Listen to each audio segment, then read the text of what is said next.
जय हिंद दोस्तों, फिर से उपस्थित है आप लोगों के लिए लेकर के प्रकाश का परावर्तन चैप्टर का दूसरा वीडियो।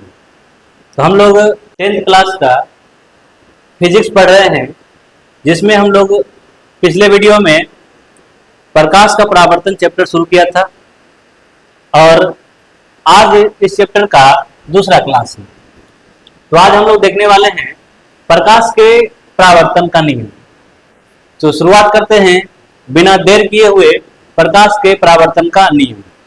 तो हम लोग इस वीडियो में केवल पढ़ाई पे फोकस करेंगे, आलतू फालतू बातों पर ध्यान नहीं देंगे, इधर उधर का बात नहीं करेंगे, केवल पढ़ाई पे फोकस करेंगे। तो यहाँ से अगला टॉपिक है परावर्तन का नियम। तो हम लोग पढ़ने वाले हैं परावर्तन का नियम, ठीक है। तो जब प्रकाश की किरण किसी सतह से टकरा करके वापस आती है तब इस घटना को परावर्तन कहते हैं। कल हमने ये सब पढ़ लिया था, तो आज हम लोग इसका नियम पढ़ने वाले हैं। तो जब प्रकाश की किरण किसी सतह से टकराती है तो टकरा करके जब वापस आती है तो कुछ नियम का पालन करती है। इसी नियम को कहते हैं प्रकाश का परावर्तन का नियम। तो प्रकाश का परावर्तन का नियम क्या है, इसको हम लोग समझने वाले हैं। तो यहाँ पे प्रकाश के परावर्तन के लिए दो नियम है। पहला नियम क्या है, तो पहला नियम है, फिगर के माध्यम से समझते हैं। हमने कल इसको बताया था, इसे परावर्तक सतह कहते हैं। इस सतह से आकर जो किरण टकराती है इस किरण को आपतित किरण कहते हैं। इसका नाम है आपतित किरण। इस सतह का नाम है परावर्तक सतह। ये परावर्तक सतह है और यहाँ पे ये किरण जिस बिंदु से टकराती है इस बिंदु को आपतन बिंदु कहते हैं। ये आपतन बिंदु है। और आपतित किरण सतह से टकराने के बाद जब वापस लौट जाती है तो इस किरण को परावर्तित किरण कहते हैं। ये परावर्तित किरण है, ठीक है। अब यहाँ से आपतन बिंदु पर जब लंब खींचा जाता है तो इस बिंदु को अभिलंब कहते हैं।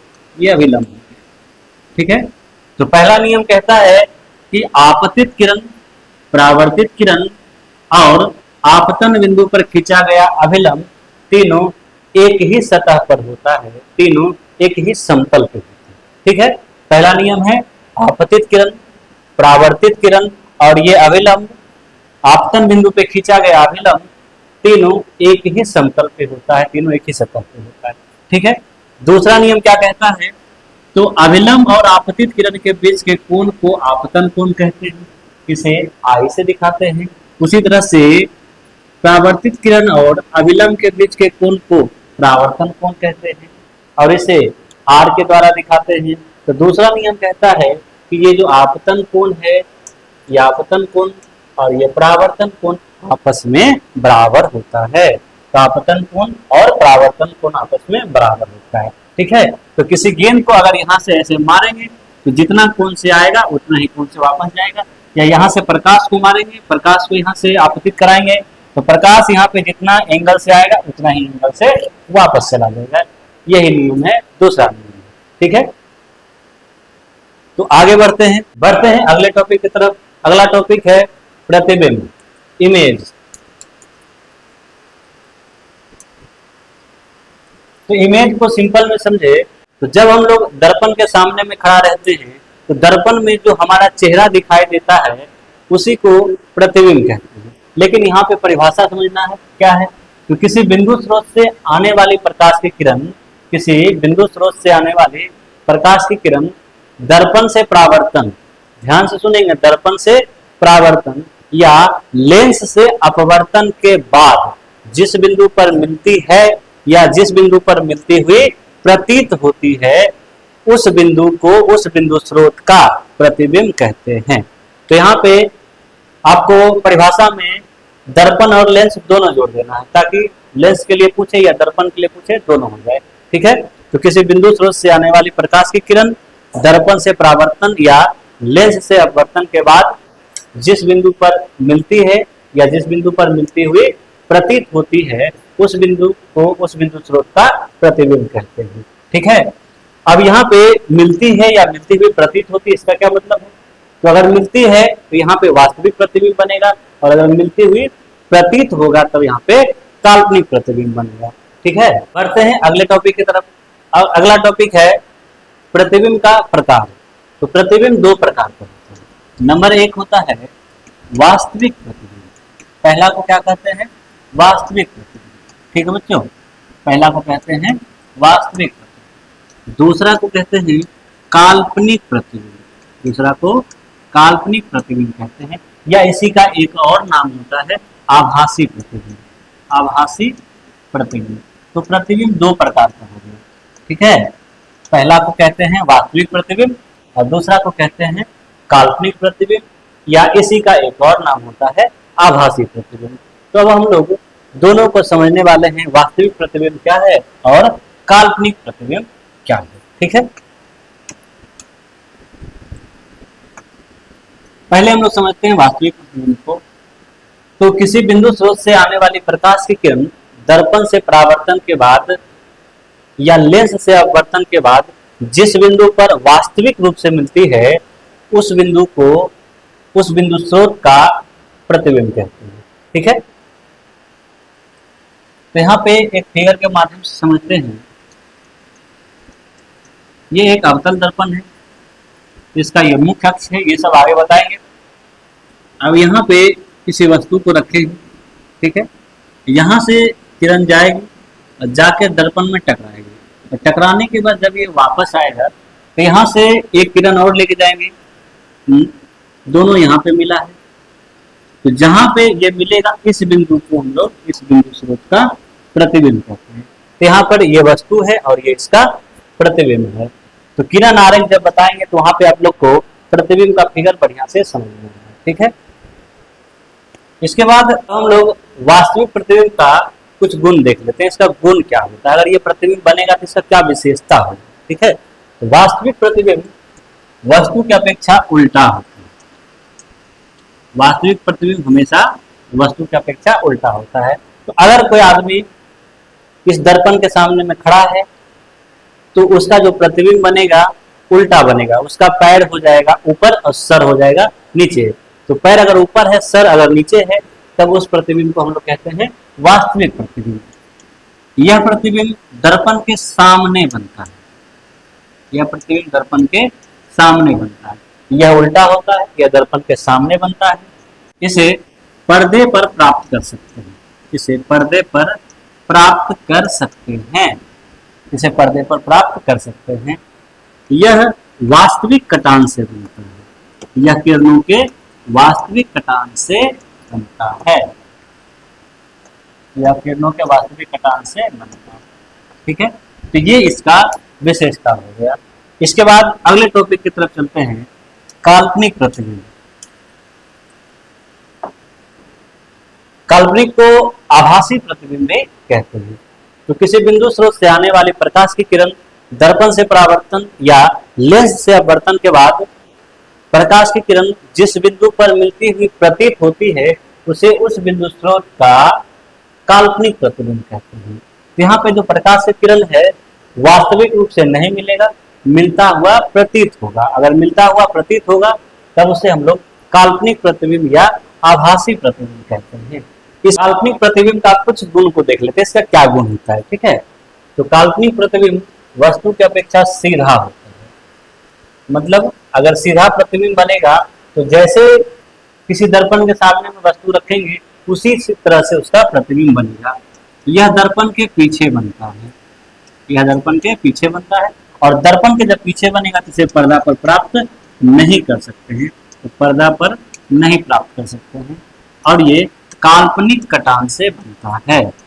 ये काल्पनिक कटान से बनता है। ठीक है, यहाँ पे हम लोग को ये समझना है कि कैसे पर्दा पर प्राप्त कर सकते हैं और कैसे पर्दा पर प्राप्त नहीं कर सकते। इसका मतलब क्या है, तो यहाँ पे एक दर्पण ले लेते हैं, ये अवतल दर्पण है और इसके सामने में कोई वस्तु रखा हुआ है।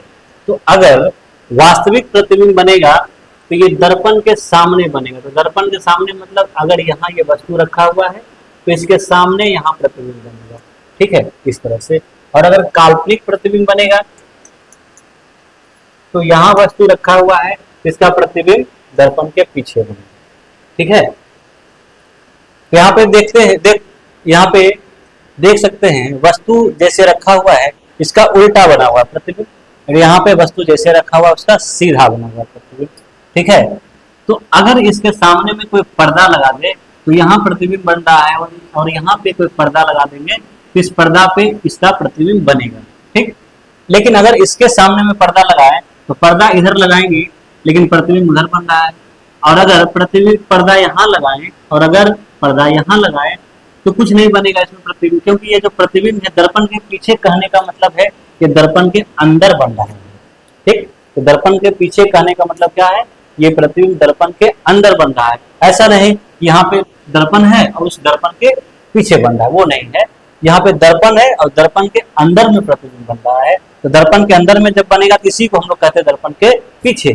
तो यहाँ पे अगर पर्दा लगाएंगे इस पर्दा पर इसका प्रतिबिंब हम लोग को नहीं दिखेगा। ठीक है, अगला टॉपिक है वास्तविक प्रतिबिंब और काल्पनिक प्रतिबिंब में क्या अंतर होता है। ये बहुत ही महत्वपूर्ण क्वेश्चन है, वास्तविक और काल्पनिक में क्या अंतर होता है।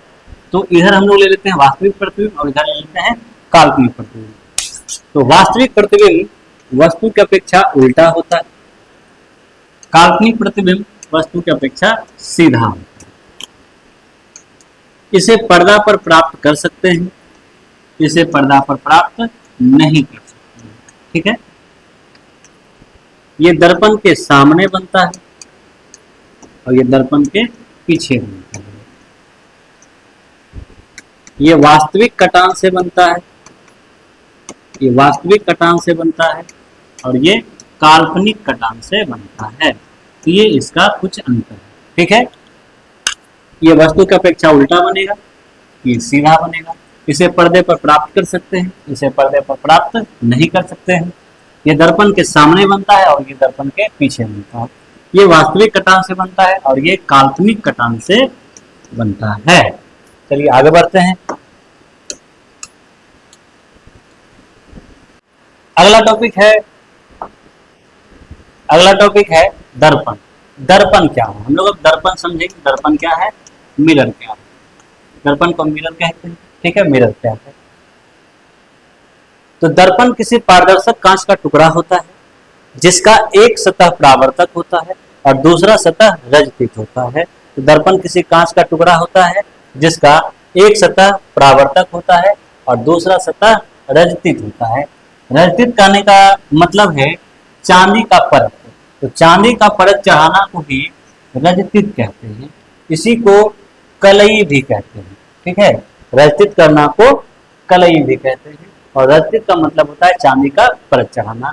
तो अगर आपको दर्पण बनाना है तो एक कांच का टुकड़ा लीजिए, उस कांच के टुकड़ा के एक साइड में आप चांदी का परत चढ़ा दीजिए, तो इस तरह से आप एक दर्पण का निर्माण कर सकते हैं।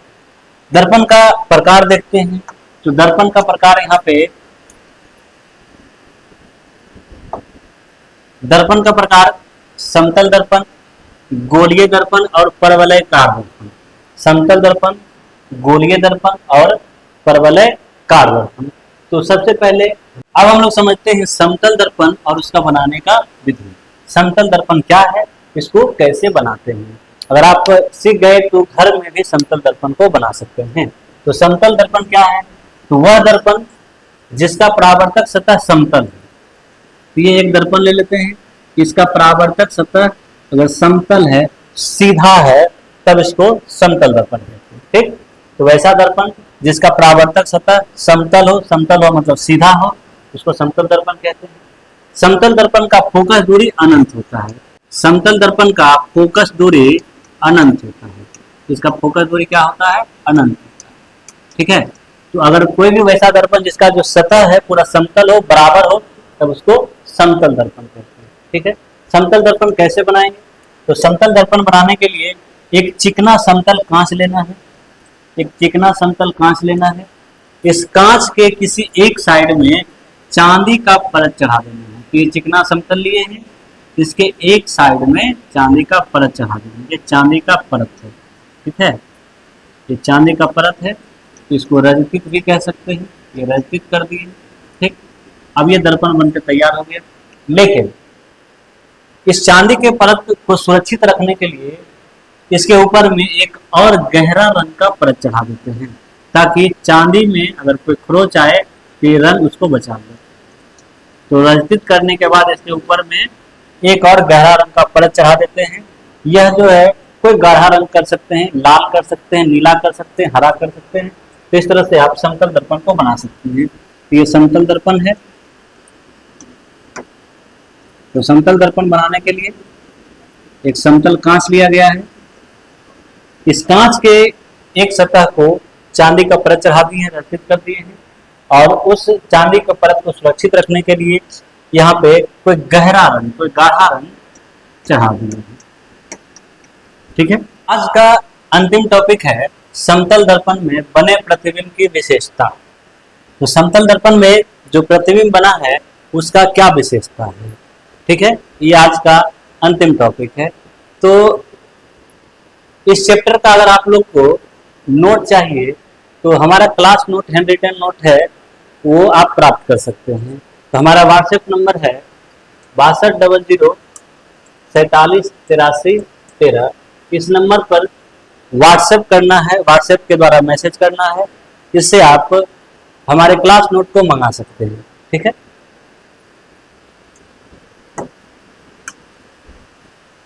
तो समतल दर्पण में जो प्रतिबिंब बनेगा वो प्रतिबिंब आभासी होता है और सीधा होता है।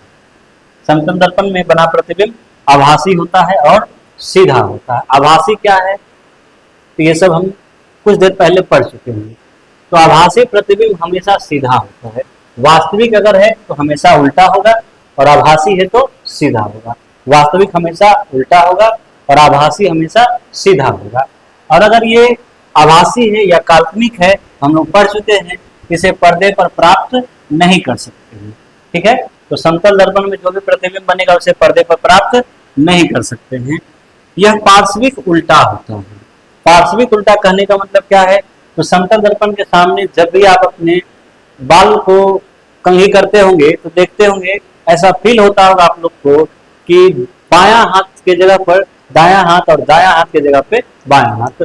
जब दायां हाथ से कंघी करते होंगे तो वो लगता होगा तो बायां हाथ से कंघी कर रहे हैं।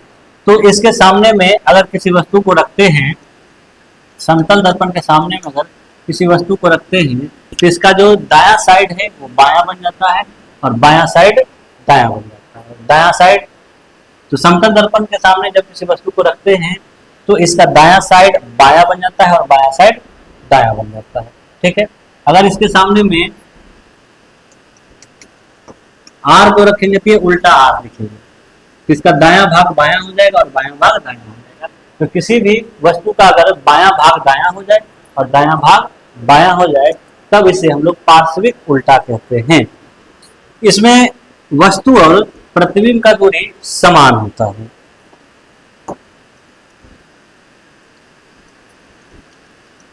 इसमें दर्पण से जितना दूर पर हम वस्तु को रखेंगे उतना ही दर्पण के पीछे इसका प्रतिबिंब बनेगा। तो दर्पण से वस्तु का दूरी जितना होता है उतना ही दूरी प्रतिबिंब का भी होता है।